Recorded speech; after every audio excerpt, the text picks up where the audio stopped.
Hello, welcome listeners to another episode of Listen, Learn, and Love. My guest on today's podcast, joining me from her place in Utah County, is Gracee Purcell. Welcome to the podcast, Gracee. Thanks. Glad to be here.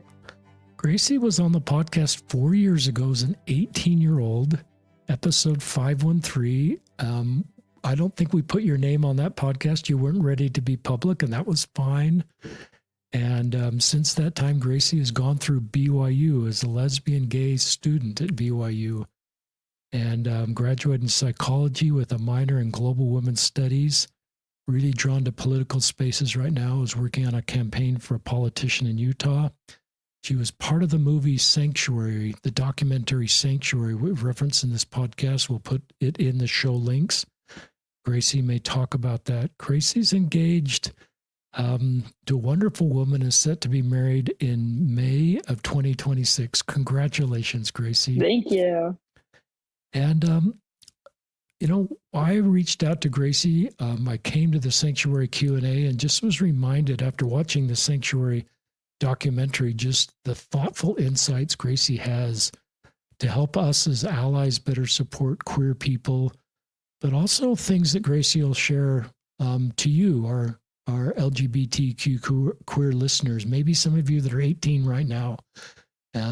I think one of the things she will address is what it's like to go to a church-owned school if you're queer. And some of you may be facing that decision, and Gracee will give you some ideas on that, and just as well as her own journey and where she is now and her hopes for the future. Is that okay for an introduction, Gracee? That's great. With that, I'll turn over you to start wherever you want to start.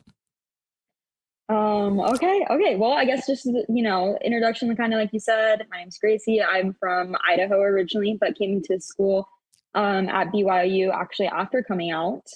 So I actually transferred over from Boise State originally and completed 3 years at BYU and, have since gotten engaged, and now I'm working on a political campaign, as you said. And yeah, I don't know, like they say the grass isn't always greener on the other side, but the grass is greener on the other side of BYU for me. So good. I'm stoked. I feel like I'm in my prime.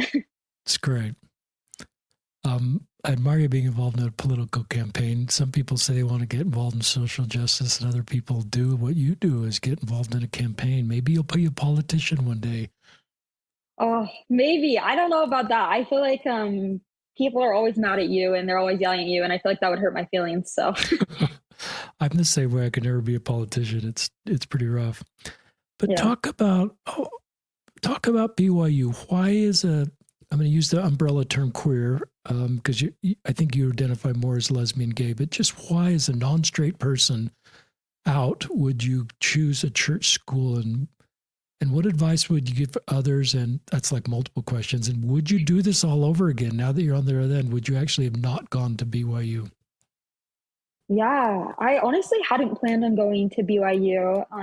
I think it was never really in my mind as somewhere I wanted to go either, because neither of my parents attended BYU, which I know is kind of rare coming from a Mormon family. But so I was never really pressured to go. I kind of thought of it as just like a backup. I was going to go to the University of Idaho originally, and they had offered me some pretty good scholarships. But the closer I got to starting school, I just realized that maybe I should apply and just, see what happens. I had applied during my senior year and had not gotten in. And I was like, that's fine. I don't care. But then I decided to apply as a transfer student about a year-ish later, and was like, oh, maybe I'll just try out. And I got in. And the interesting thing about being a transfer student at BYU is the semester will start back then it started in August, but they won't let you know if you get in or not until July. And so I really had no idea if I was going to school or not. It felt like, but I feel like when I was accepting my spot at BYU, the reason I was doing that was mostly practical. I felt like, I was paying for school completely on my own. So I thought, okay, well, that's a good place to go. I won't be in tons of debt, hopefully.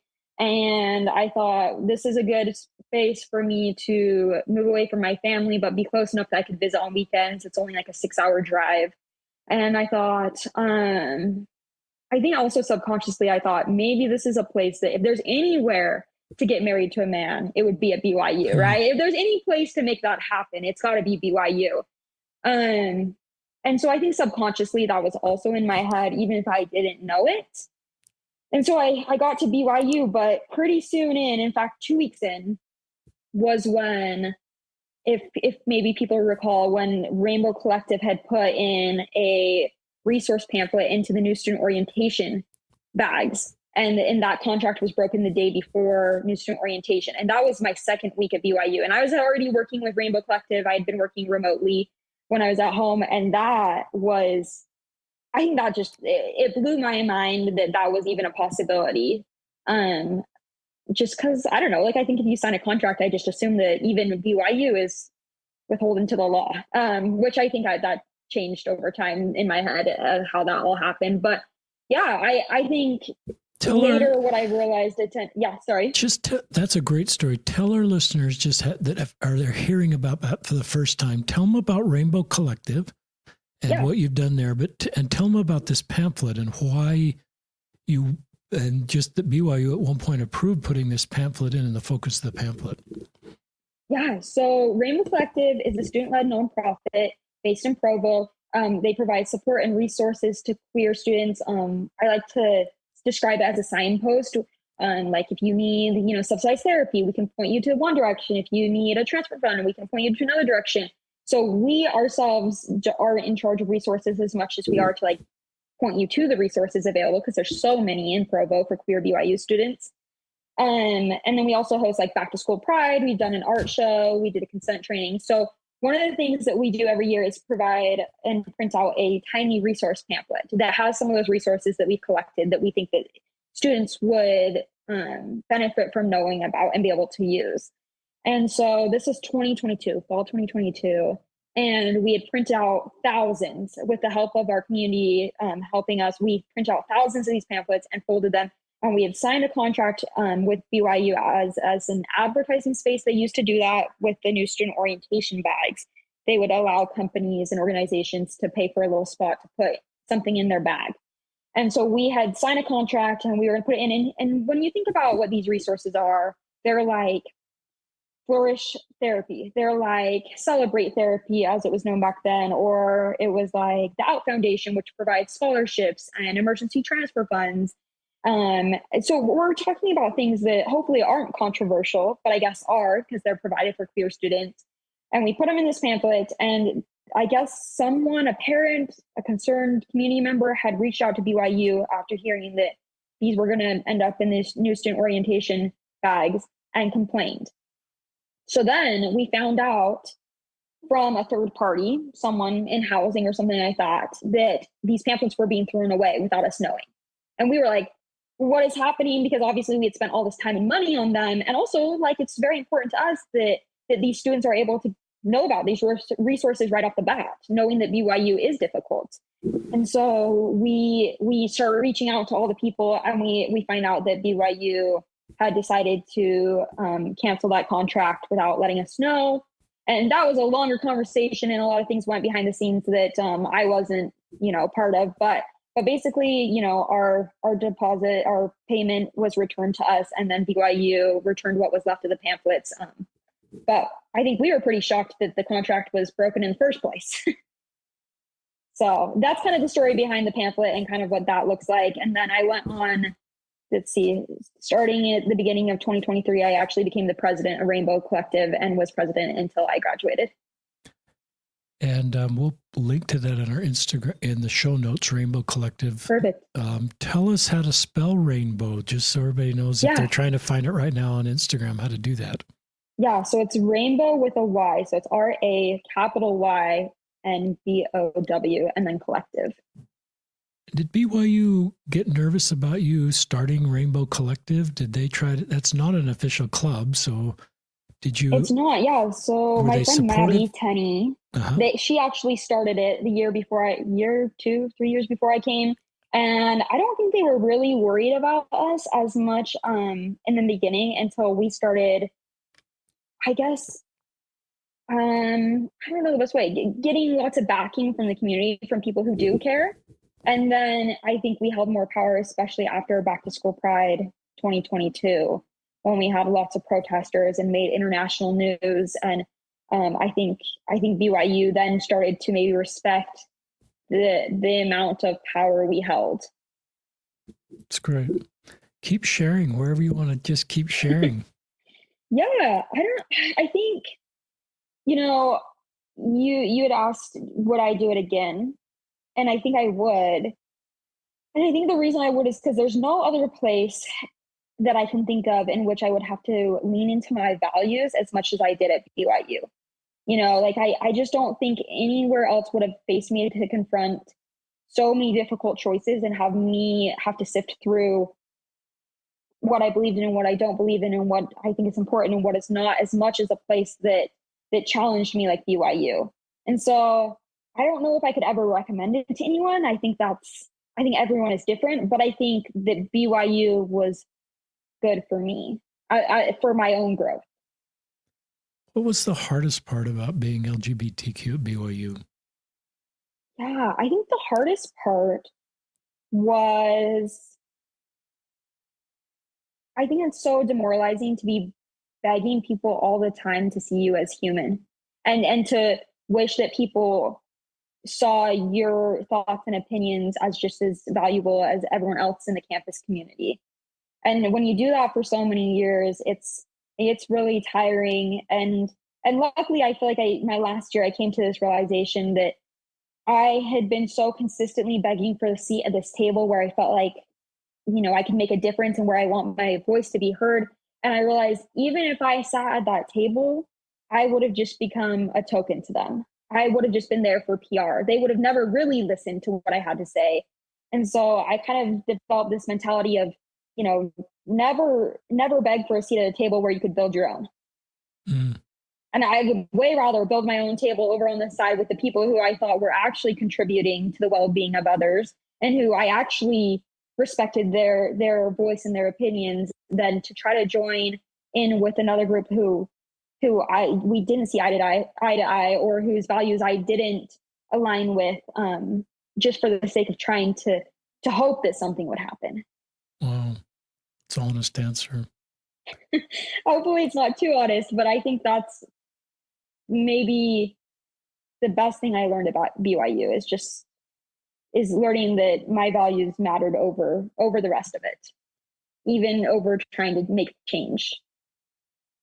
Talk about roommates and just your roommates, your classmates, as people became aware that you're LGBTQ. Did you get, was that nuanced and you had some people really kind and others? Was there overwhelming feeling of one way or the other? And I'm asking this through the eyes and ears of people that are considering BYU. Yeah, I got really lucky my first year, and I had 3 other roommates, and 2 of them ended up coming out to me later. And that was just, I don't know, they're still some of my very best friends today. I can't imagine going through BYU without them. So I got really lucky there. I just, none of us knew each other and just ended up all in the same apartment. But I went on to have other roommates who, this is kind of funny, but looking back, this was my last year at BYU, and I kind of shared this on my Instagram once for people to see, but I had some roommates who had looked at my Instagram before we had started. So it was 2 weeks before the school year started, and they had looked at my Instagram and they had said oh, hey, I noticed that you were involved with Rainbow Collective and stuff like that, and some queer stuff on campus. And I was like, yeah, I am. And didn't really say anything, right? I just yep, I'm not really sure what you're saying. And their response was to be well, me and my sister are very conservative, and we basically, the gist of it was we don't support that, and we hope that we can all coexist together and keep our home Christ-like, was basically the gist of it. And it was this weird situation where they were saying, well, because you're queer, maybe you're not religious or you don't believe in Christ, but we're trying to keep a peaceful Christ-like home. So I just want you to know that right off the bat. And I was this is so awkward for many, many reasons, but I just kept thinking, you haven't actually met me. You have no idea who I am. You have no idea how religious I am, how religious I'm not, or what type of person I am. And the funny thing is it's just there's queer people are on so many like sides of like a spectrum of like whether they're wearing rainbow every day or they don't talk about being queer at all, or like, and there's so much in between, and like they just made so many assumptions about me, and I was like, this is going to be awful, and it was a very uncomfortable year, but mostly because I just felt like I needed to keep to myself, because I was like, surely I can't like coexist in this space with you because I don't feel like you're safe. I feel like you already dislike me and I haven't even done anything. So I think there's room for having really great roommates. And there's also, the opposite of that. And at least they didn't report me, but our home was definitely a little tense. That's good. That's honest. Talk about how do you find other queer people at BYU? The Rainbow Collective is obviously a way, but how did you? I mean, this is you talking to people who are considering BYU other church schools that recognize there's other queer kids there. And I'd love to just get community of people walking the same road and the need for community within a broader group of belonging. Talk about to our listeners about that. Yeah, I think connecting yourselves with organizations like Rainbow Collective, Cougar Pride Center, and Circle is a good one because they're in Provo. Connecting yourselves with some of those groups are good because they know where the queer students are, obviously, and so they can connect you. But even it's really interesting because at least in my major, there are a lot of queer people in psychology. I don't know what it is, but we all just flock there. And so I don't know, I picked up a habit of just being able to tell who was maybe at least an ally just by their comments in class, or this is so bad. I shouldn't stereotype people, but you can tell, you're looking for carabiners, you're looking for little like rainbow pins on backpacks, you're doing that sort of thing. And so I think those are options. The one thing I would caution future students or current students is BYU has started hosting queer student events, which is an incredible step towards inclusion of acknowledging that there are queer students on campus. But the one thing I would tell people when I offered this resource to them was that I can't promise that you will ever be safe there. So be careful what you say, be careful what you do, because you're right underneath BYU surveillance, like for lack of better words. And so, but that's another place to go find queer people who are interested. Is BYU will host like an event once a month for queer students. Tell us, I'm not aware of that. Tell us, is that an official event that BYU hosts? Tell our listeners more about that.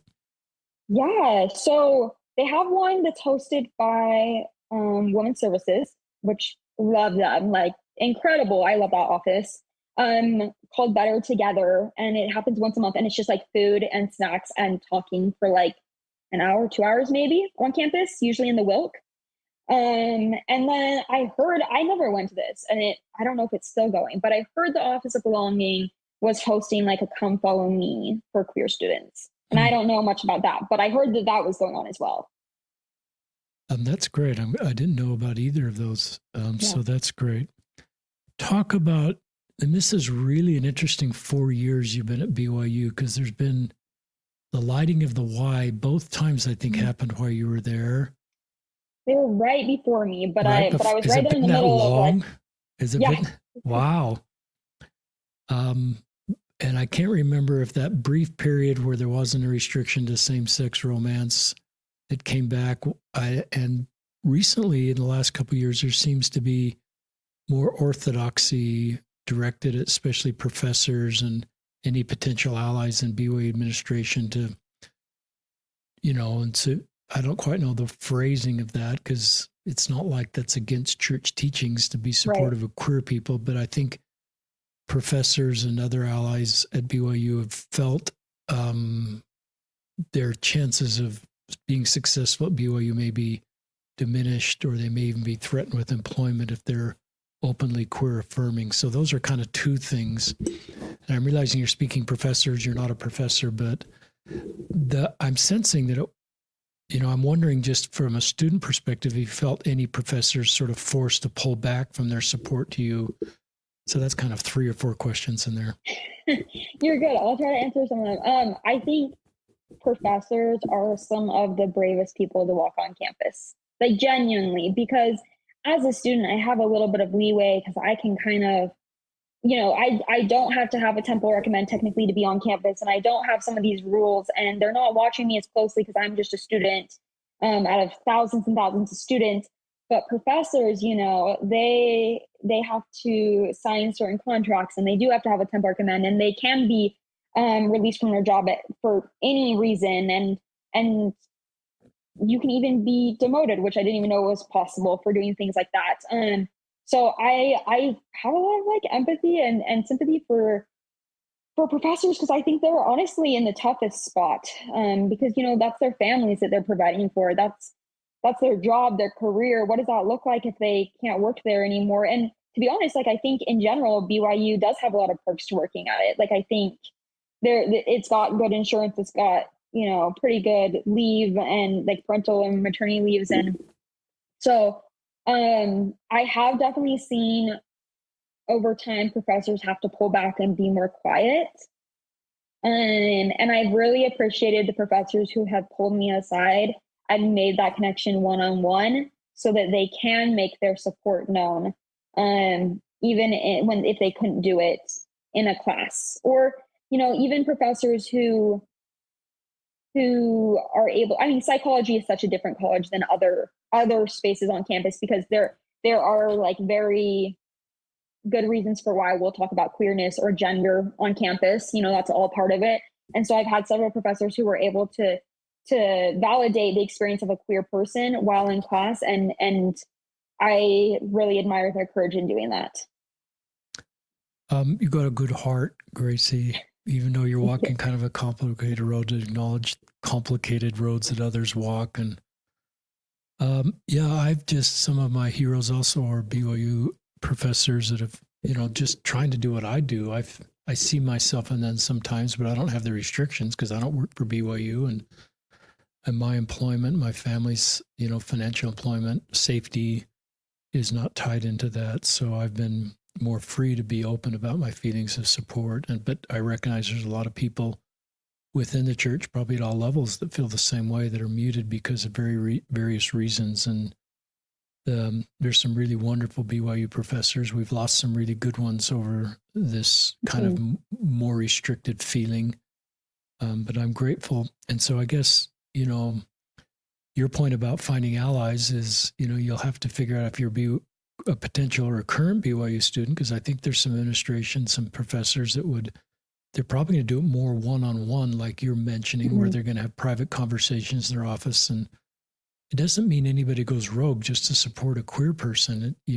It's part of this Christ discipleship. Back to that conversation with your roommates, is just helping people on the margins navigate their life on the margins. Seems very much part of our doctrine of Christ, and well-meaning people wanting to better support good people like you. They're walking kind of a complex road. I was sitting in church today. My wife and I attend, we're kind of a ministering couple in our YSA ward, and I've thought, how can I signal I'm an ally? And I thought, I need to get I'm kind of a lame ally in some ways, because I do a podcast, but I don't actually wear anything to church. And I've thought maybe I should start wearing something that shows I'm an ally at church, just a wristband that says, ally or something. And because I've thought about that today, just what can I do to be a better ally that's more proximate to just people that may come across me and want and recognize that. So that's just an invitation for all of us. Keep sharing. What else is on your mind regarding BYU and that whole experience? And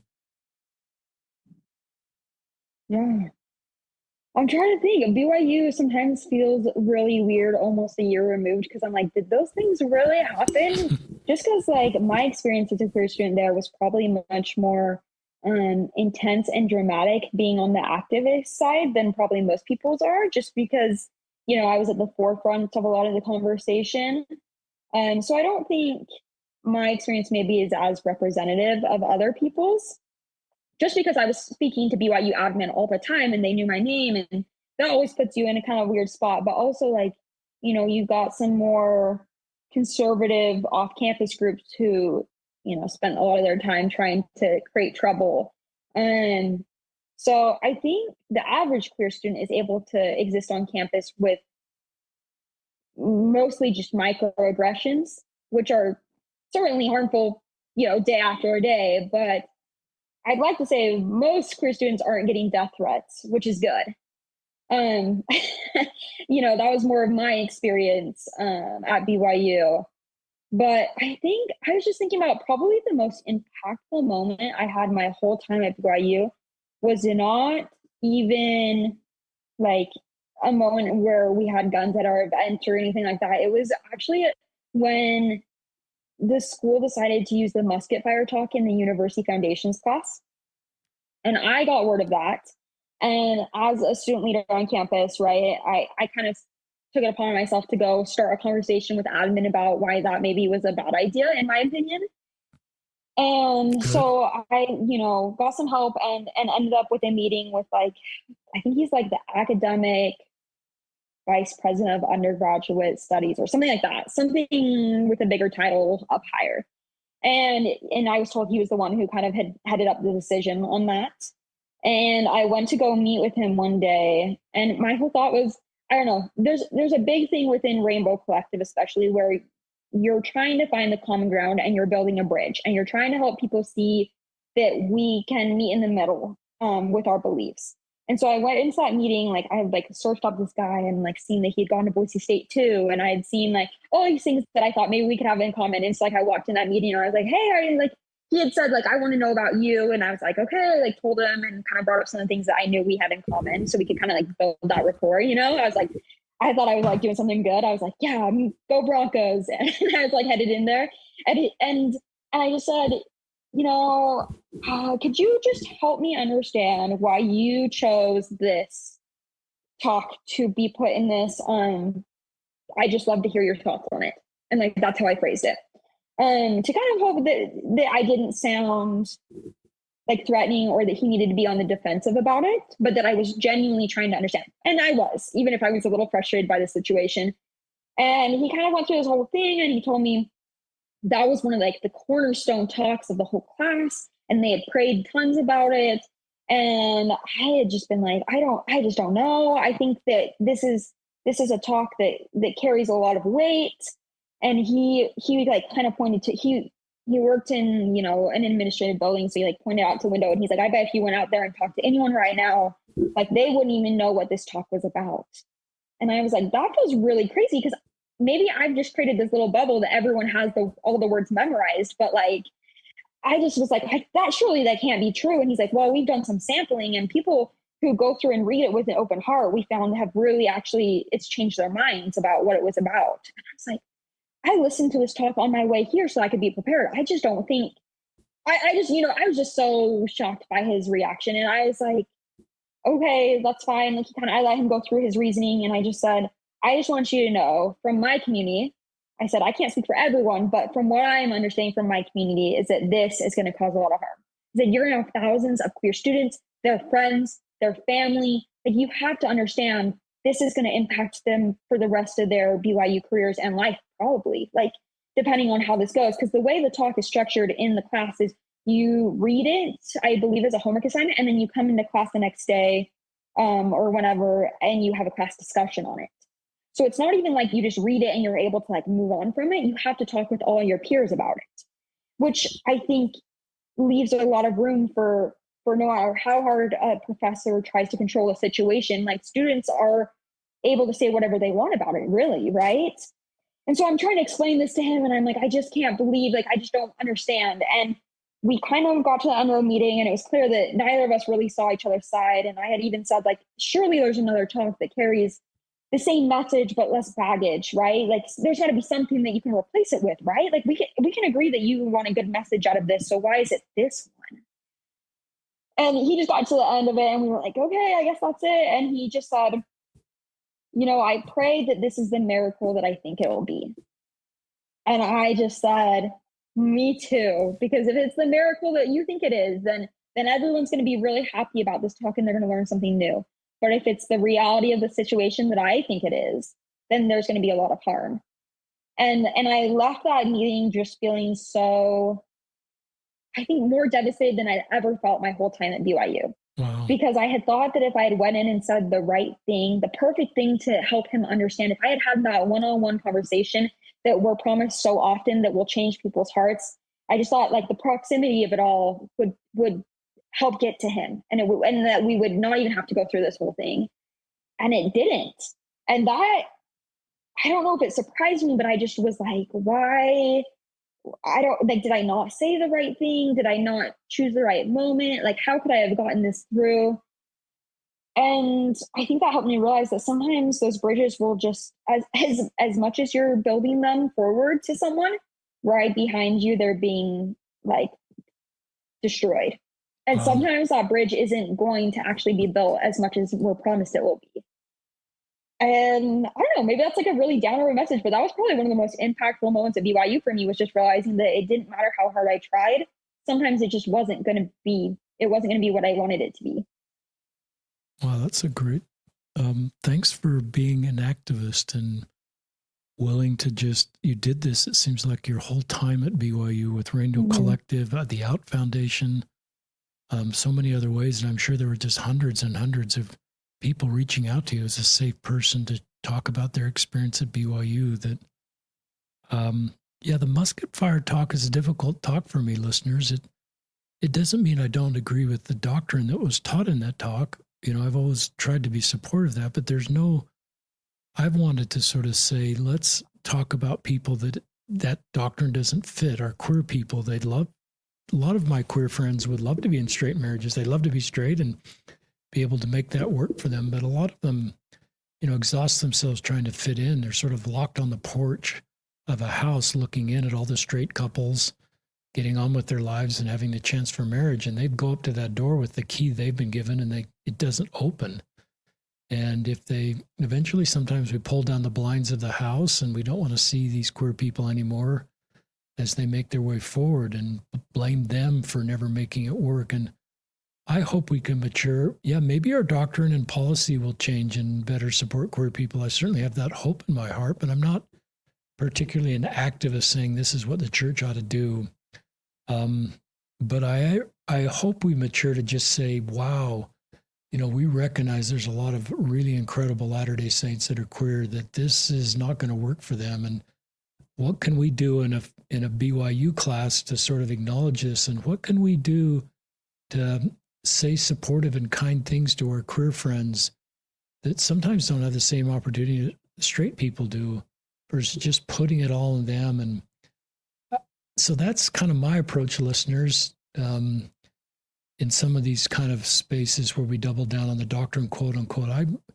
It just doesn't create empathy for those where the doctrine is really hard. I guess anybody can be celibate for life to stay in the teachings of the church, but that still doesn't open the door to the house. They're still on the porch in kind of this forced celibacy to fully participate in the church. And the people that choose that are some of my heroes. But it still is, there's not a lot of like support and representation of those people in our church.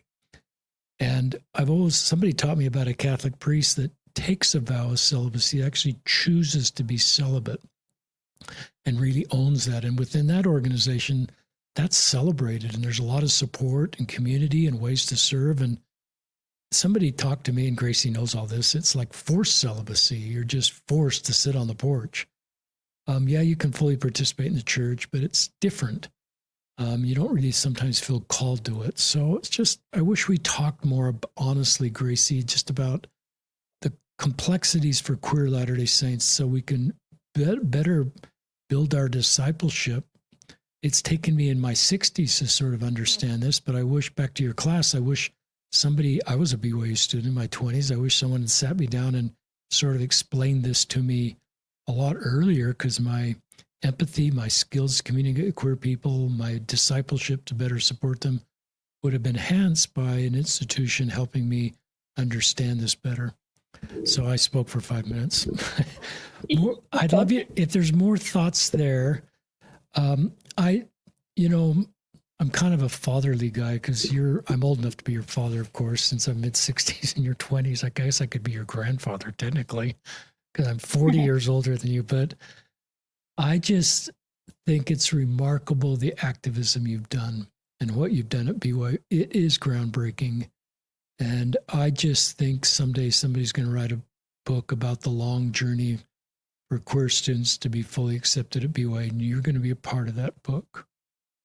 We'll And see. I really wish what they would write about too is just the ability of queer students at BYU to form community, because there is this, queer culture part of them and this Mormonism part of them that puts them in such a perfect position to know how to build the strongest community you could see.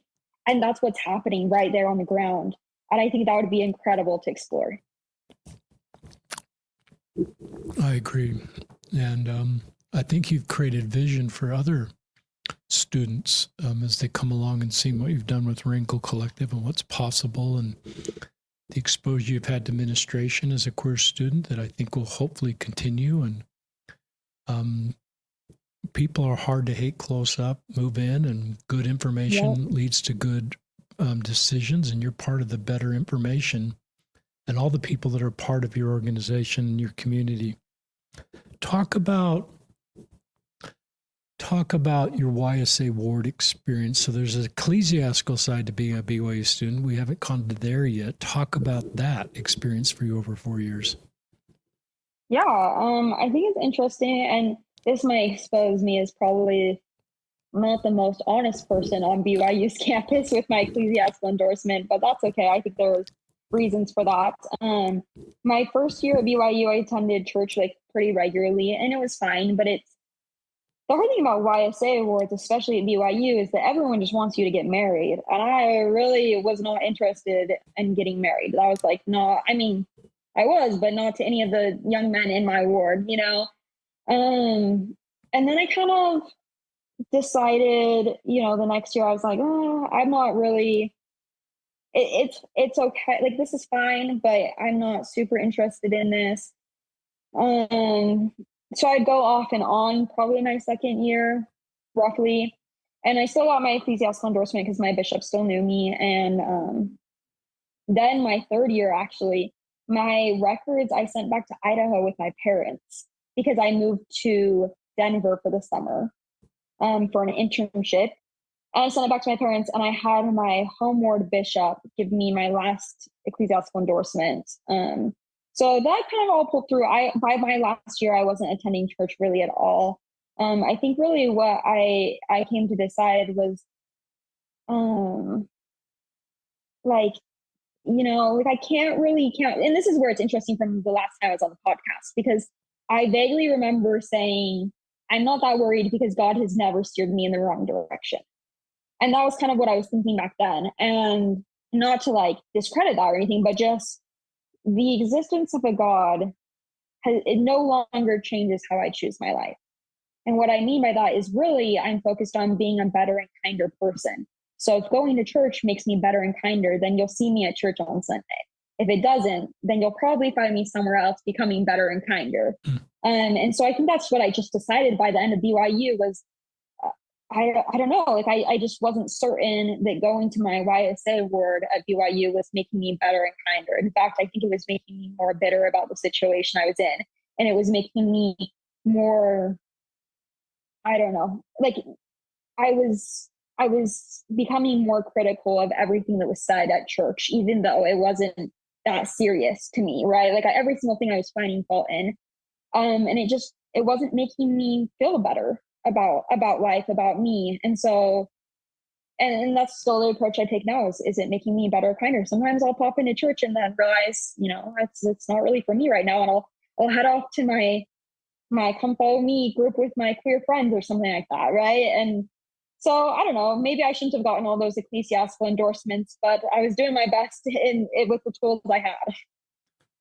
You're pretty honest, you're pretty authentic. So that was just great. And so it helps others just how they're going to navigate that. And people do need to have an ecclesiastical endorsement, stay at BYU. And I think you did great to get your degree in 2025 and get on with your life and have this experience.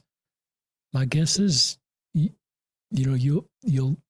this to me is a foundational experience for you from an academic standpoint, but from an activist standpoint. And I just I've said this a couple of times, but I think you have this foundation at 22 that's really remarkable, Gracee, to be able to do a lot of wonderful things in the world to make it a better place.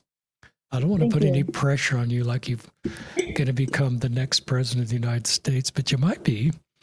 But I just think you've laid this foundation that's just remarkable. And it's based in courage, it's based in kindness, it's based in wanting to help people belong. You have wonderful gifts of communication and a voice and a desire to build bridges versus burn everything down. I think that works for you in the long run. And sometimes you get angry and want to burn it all down. I get that. But I think your soul is needed in our world. Talk about In Sanctuary, the documentary, or in the Q&A I went to where you spoke. We use this term safe places, listeners, and it's been sort of defined pretty consistently, except Gracee defined it different, and it stretched me a little bit, and it brought some nuance to that. And it was an insight into how you take something and sort of improve on the whole overall concept. So share that with our listeners. Yeah, in the documentary, I was asked about safe spaces, and after being at BYU, I don't really believe in safe spaces. I actually think that that's an overpromise. I can never promise that everyone around you is going to be safe, but I can promise to be brave with you in the spaces that we reside in, and to have those vulnerable conversations, and to sit with you, and to learn about each other. And I think that just came because not once was BYU safe for me. There was not a single moment where I sat there and I said, I am completely safe and relaxed and fine. But the growth that came from that was realizing that I could be brave in all the spaces I was. So even though I didn't feel safe in class, I could still raise my hand and share my experience about being queer. And I could still, be involved with Rainbow Collective. Never once was that safe, but I could be brave in collecting all the queer students and giving them resources and being friends with them. And yeah, I just think that the places I've been put in, like even pre-BYU, right? I lived with my parents who are wonderful and kind, and we've come such a long way. But I was living in Idaho, and I was living with parents who had never been faced with a queer child or anyone queer around them, and that didn't feel safe. And even being outside of BYU, like I've probably never felt safer, to be honest with you, in my life, because I'm completely out and I'm engaged to the most wonderful person in the world, truly my best friend. But even like yesterday on our way into Walmart, we were having a guy who was like staring at us so weird, even as he was like getting into his car and like would not break eye contact. And we were like, what is your problem? And so I just don't think that you can ever count on being safe somewhere. There are so many places where you'll have to confront your own assumptions and your own fears and be brave in that. It's really thoughtful and very pragmatically helpful. Other things you'd like to share? Oh man, I don't know. I feel like I had been like given this sense of hope for the world since working on my political campaign. Not to speak really about it, but just like there are so many people out there trying to do a little, like it's just something small in their little corner. And something that I've learned so much about, especially at BYU, is like I felt like I was holding the stories of all these queer students on my shoulders, and it was getting so heavy. I felt like almost responsible for hearing and listening to these stories and comforting so many people, and hearing about their lives being, so much harder than mine, even, right? With whether it's family or whatever major they were in or roommates. And something I was told by one of my really good friends was just, you can't fix the world, because the world was broken by very, very many people. There's so many people who broke the world that not a single person could ever fix it. But what you can do is work to fix just the people and the things in your sphere of influence. And so that's really what my job was, right? Was like the people who were around me. That's what I could really focus on, was how can I help them? And I think working in the campaign that I am right now, and being surrounded by the people I am, like I feel a lot of encouragement and hope about just working towards influencing my sphere of influence for good. It's great. That is great advice. That's the advice I give. Yeah, the same advice I give is what can you do in your circle of influence, and there's a lot of circles that we can't influence, and play in those circles can be exhausting. So Exactly. that's really thoughtful advice. Listeners, you know what? One of the things we're trying to do in this podcast is build bridges between people that stay in the church and people that leave. And I don't know if you left the church, Gracee, or just felt like there wasn't a place for you in the church. I don't even, how do you feel about that? Just that idea.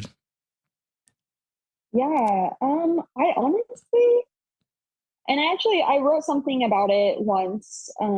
That's what I do. I kind of write things and then put it on Good. Instagram as I feel. But I just don't, for me, I don't think I could ever fully leave the church. And not because of like church attendance or activity or whatever, but I just don't think that, I don't know. I think that maybe there are some things that don't fully ever leave you, and some things just get braided into your bones. So I don't know. I feel like, well, I don't practice Mormonism maybe as much as I used to in my younger years. I think I'll always still do things just simply because I'm used to them. Like I don't know if that makes sense. Like I It feel like does. I'll still, my scriptures still sit on my shelf whether or not I'm reading them, and I still, don't really drink coffee because I just am not that worried about it. And I'll still find myself looking for ways to serve even when no one is asking me to. And so I just don't think I'll ever fully be able to leave, and I don't know if I want to. And maybe I don't really need it to leave, like Mormonism, but maybe I just need to carry it differently. Wow. Not really much as I think I phrased it, not in my writing, not as a truth I belong to, but as a language that I once loved. Wow. That's really thoughtful. That's a pretty nuanced, non black and white answer, which you're giving to a lot of these questions. You're living in the gray in so many ways in a really wonderful, healthy way. Brene Brown helped me really understand that, listeners. This idea you're either for us or against us, you're either all in or you're all out. That can polarize us. And I think bridge building work that Gracie's doing and the nuance approach um, is really thoughtful. Listeners, I've said these before in prior podcasts, so if you're a regular listener, you've heard this before, but I don't like this hero villain where we have a hero one day, an LGBTQ person in the church making it work, and then a villain next day if they feel that isn't their path. Let's just see people as the same people. I don't think we should, I think I've said this before, let's love people as much that are considering joining our church as we do people that are stepping away from our church. Let's don't, to me, love is the healing balm that keeps us together. And the non-agenda love where we just love you, Gracee, because you deserve to be loved, not because our love will change your direction, but just because you're a wonderful human and you deserve to be loved. A physician came on the podcast once and talked about pain. And he's a doc, and pain in our body is his friend to find things that need to be addressed. And I think we can be mature enough as a church when people open up the pain they're feeling in the church is not to dismiss that pain, not to gaslight them that it doesn't there. And so when queer people open up about the pain of the proclamation of the family, the pain of BYU, I think for me, that was really uncomfortable for me 10 years ago. I wanted to not hear that kind of stuff. And I just felt I needed to listen and sit with people's pain, even if I never felt that kind of pain, and to validate that pain and then to look inward and see what can I do to address that pain. I'm not to improve the experience that our people are having. So that's a great metaphor for me. I also love what you're doing, Gracee. And my advice to queer Latter-day Saints is you're eventually going to face these three roads. You're going to be kind of choose to be celibate versus forced to be celibate. You're going to be in a mixed orientation marriage, or you're going to be a same-sex marriage, and you're not going to choose suicide. You've just got to live. And I've always felt just what Gracie's doing, become your best self before you sort of, you can put off some of those forks in the road for a while. If you're a teenager, maybe you can just say, I'm going to become my best self, whatever that looks like. I'm going to be the best emotional, best spiritual self. And I'm going to hit those forks in the road, not in a position of strength when I really know this is the right time to go down that road. And I'm not doing it out of anger. I'm not doing it because someone else's story triggered me or follow their story. I love the therapist principle that got taught to me 10 years ago of self-determination, that a good therapist is not going to be prescriptive. A good therapist can lay down a bunch of principles and help people just self-determine their way forward. I love that. I think it's consistent with our doctrine in the church. It's my job is, I think we can let people self-determine their best path forward.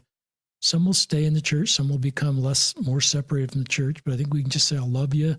I'll leave this at the feet of our Savior. And I think love helps people, and they really need it if they feel like they're going down one of these paths, and it's really what they feel is the best path for them. And it's not my job to judge their path. I think it's my job to be excited for you. So Gracee, I'm as excited for your marriage as a straight marriage, and I'm so grateful you found. I'm not mentioning her name publicly. I don't know if you want me to or not, but I know her. I've met her. She's a wonderful woman. I'm pretty sure I've met her because her name's really familiar. And I'm just glad you found each other and you can share your lives with each other. And I just don't think we're meant to be alone generally. And we do better in companionships. And so I'm thrilled that you found her. And I think you found her at a great time in your life to now write these next chapters of your life. Anyway, I hope that's okay. But more things you'd like to share with our listeners in closing? No, I think you got it. I appreciate you saying that. Really, man, like this podcast episode is gonna be really crazy for people to listen to because they'll just think about all the rules I broke while I was at BYU. But actually, me and my fiance literally dated for a year and a half while I was at BYU. Half my time while I was there, which I don't recommend. I'm not saying anything about that. You guys can all make your own decisions. But I will say nothing else could have gotten me through it. And something that me and my fiance talk about a lot, and maybe this is just as controversial as not having safe spaces, but for so many, and this is not commenting on how other people have chosen to end up in a relationship, but for so many people will say, I need people to understand that this is good because God told me it was good, when they're in a same-sex marriage or otherwise. I feel it can apply in any relationship. And they say, I need you to understand to whoever that this is good because God gave me personal revelation to be in this relationship. And me and my fiance have kind of laughed at that in the past just for ourselves, because isn't it enough that we just want to be in love? Isn't it enough that we want it? Whether God says or not, maybe that's controversial. I don't feel like he's particularly mad at me right now for it, but maybe we are in this relationship because we choose it for ourselves, and that makes us happy. And so, I don't know, anyone interested in whatever path they choose, I'd also encourage you to think about what you want, because ultimately, that also matters. That's great. I'll leave with that, listeners. That was just terrific, Gracee. So thank you, listeners, for joining us. This is an effort to try to build bridges and more understanding and bring us together as the same human family. Our theology is all of us were the same spirit children, the same heavenly parents. We're spiritual brothers and sisters. We chose the same plan in the pre-earth life. So we're all here together as the same human family. And thank you, Gracee, for all your bridge building work. You've got a great life ahead of you. And thank you, our listeners, for listening, sharing these episodes so we can better understand and support each other. So this is Gracee Purcell, someone I really admire and respect, and Richard Oster signing off another episode of Listen, Learn, and Love.